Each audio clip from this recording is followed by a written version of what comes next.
సామాన్య కుటుంబంలో జన్మించిన థామస్ ఎంఎస్సీ చేసి వైద్యుడిగా తనకంటూ ఓ ప్రత్యేక స్థానం సంపాదించుకున్నారు. వైద్య సేవ నుంచి ప్రజాసేవ చేయాలనుకున్న ఆయన స్టెథోస్కోప్ పక్కన పెట్టి పసుపు కండువాతో రాజకీయ అరంగేట్రం చేశారు. వైసీపీకి కంచుకోటగా ఉన్న జీడీ నెల్లూరులో టీడీపీ జెండా ఎగురవేసిన డాక్టర్ థామస్ పై BRK news special story.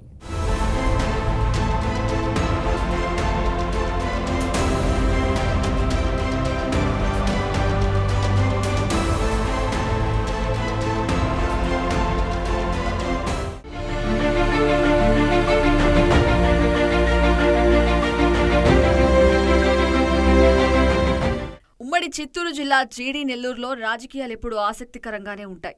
SC reserved స్థానంగా ఉన్న జీడీ నెల్లూరులో గెలిచిన అభ్యర్థులు పార్టీ అధికారంలోకి వస్తే మంత్రి పదవి వస్తుందని టాక్. ఇక్కడి నుంచి గెలిచిన వారు గతంలో మంత్రులుగా, స్పీకర్గా పనిచేసిన ఉదంతాలు ఉన్నాయి.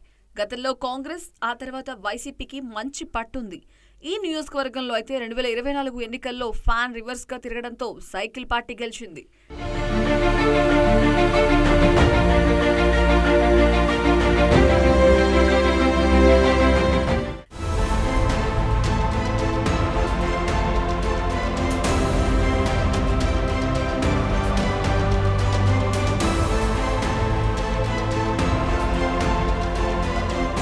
టీడీపీ నుంచి పోటీ చేసిన డాక్టర్ ఎంవీఎం థామస్ వైసీపీ అభ్యర్థి కృపాలక్ష్మిపై 24,869 ఓట్ల మెజారిటీతో విజయం సాధించి తొలిసారి ఎమ్మెల్యేగా గెలిచి అసెంబ్లీలో అడుగుపెట్టారు. తొలిసారి ఎమ్మెల్యే అయిన థామస్ కి కూటమి ప్రభుత్వంలో విప్ పదవి దక్కింది.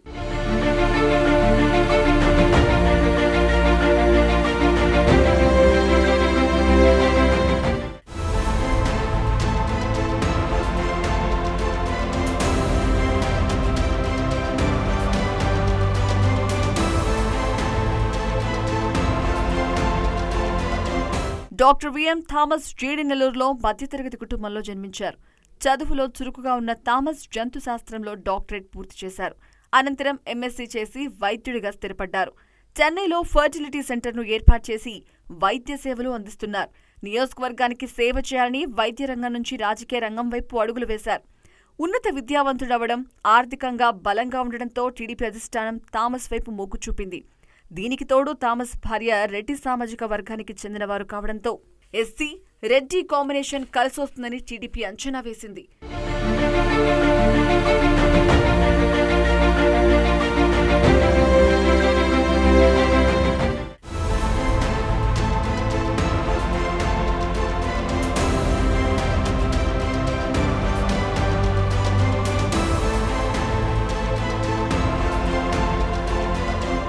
వైసీపీ నుంచి డిప్యూటీ సీఎంగా పనిచేసిన నారాయణస్వామి కూతురు గెలుపు కోసం ఎత్తుకు పై ఎత్తు వేస్తూ తనదైన శైలిలో రాజకీయం చేశారు. అప్పటికే నియోజకవర్గంలో నారాయణస్వామిపై వ్యతిరేకత ఉండడంతో వైసీపీ ఆయన కూతురికి టికెట్ ఇచ్చింది. దీంతో నారాయణస్వామిపై ఉన్న వ్యతిరేకత థామస్కి కలిసొచ్చిందంటారు నియోజకవర్గ ప్రజలు.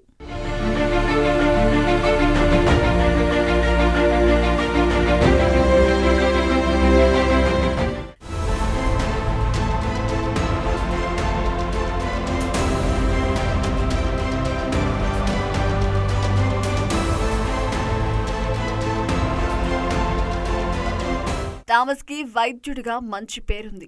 నియోజకవర్గంలో ఉచిత సేవలు అందించడంలో ప్రజలలో ఆదరణ లభించింది. నియోజకవర్గంలో టీడీపీ అభ్యర్థిగా పర్యటించి అనేక హామీలిచ్చిన థామస్ ఎమ్మెల్యేగా గెలిచాక ఆ దిశగా అడుగులు వేస్తున్నారని ఆయన అనుచరులు అంటున్నారు. గత ప్రభుత్వంలో డిప్యూటీ సీఎంగా ఉన్న నారాయణస్వామి నియోజకవర్గాన్ని గాలి కొదిలేశారని, ఎలాంటి అభివృద్ధి కార్యక్రమాలు చేపట్టలేదని విమర్శించి ఎమ్మెల్యే కూటమి ప్రభుత్వంలో జీడీ నెల్లూరు రూపురేఖలు మారుస్తున్నారని స్పష్టం చేశారు. ముందు జీడీ నెల్లూరులో ఎమ్మెల్యే పనితీరు ఎలా ఉంటుందో చూడాలి.